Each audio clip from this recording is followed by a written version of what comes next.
National dam safety authority సూచన మేరకే 3 బ్యారేజ్ల గేట్లు ఎత్తివేసినట్లుగా తెలిపారు మంత్రి ఉత్తమ్ కుమార్ రెడ్డి. అథారిటీ సూచించిన మేరకు మరమ్మతు పనులు చేశామన్నారు.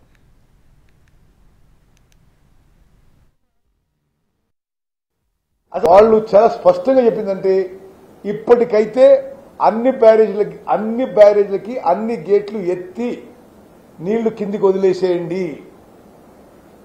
వాళ్ళు చెప్పిన సలహా మేరకు ఆ 3 బ్యారేజ్లకి అన్ని గేట్లు ఎత్తి ఇప్పుడు నీళ్లు కిందికి వదలడం జరుగుతుంది.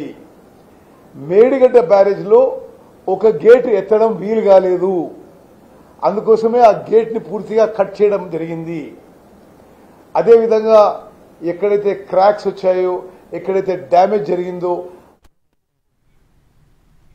కాళేశ్వరం సురక్షితమంటూ కేటీఆర్ చేసిన వ్యాఖ్యలకి కౌంటర్ ఇచ్చారు మంత్రి ఉత్తమ్. బీఆర్ఎస్ దోపిడీ విధానాలతోనే లోపాలు జరిగాయని ఆరోపించారు. మేడిగడ్డ బ్యారేజ్ కాళేశ్వరం ప్రాజెక్టుకి గుండెకాయ అన్నారని, వారి హయాంలోనే కుంగిపోయిందన్నారు మంత్రి ఉత్తమ్.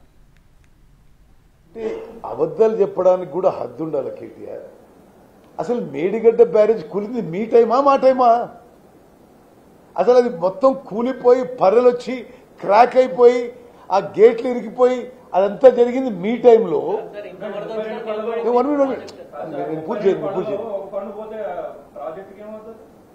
మరి మేడిగడ్డ బ్యారేజ్ కాళేశ్వరం ప్రాజెక్టు గుండెకాయ అని చెప్పింది కేసీఆర్. ఆ రికార్డు కూడా పంపిస్తాను నేను నీకు. మరి ఆ ప్రాజెక్టు వాళ్లే కట్టిండ్రు, వాళ్ళ టైంనే కూలిపోయింది. వాళ్ళ కకృతి, వాళ్ళ దోపిడీ విధానానికి అది నిదర్శనం అని చెప్పి యావత్ తెలంగాణ ప్రజలు గమనిస్తున్నారు. అంటే అబద్ధాలు చెప్పడానికి కూడా హద్దు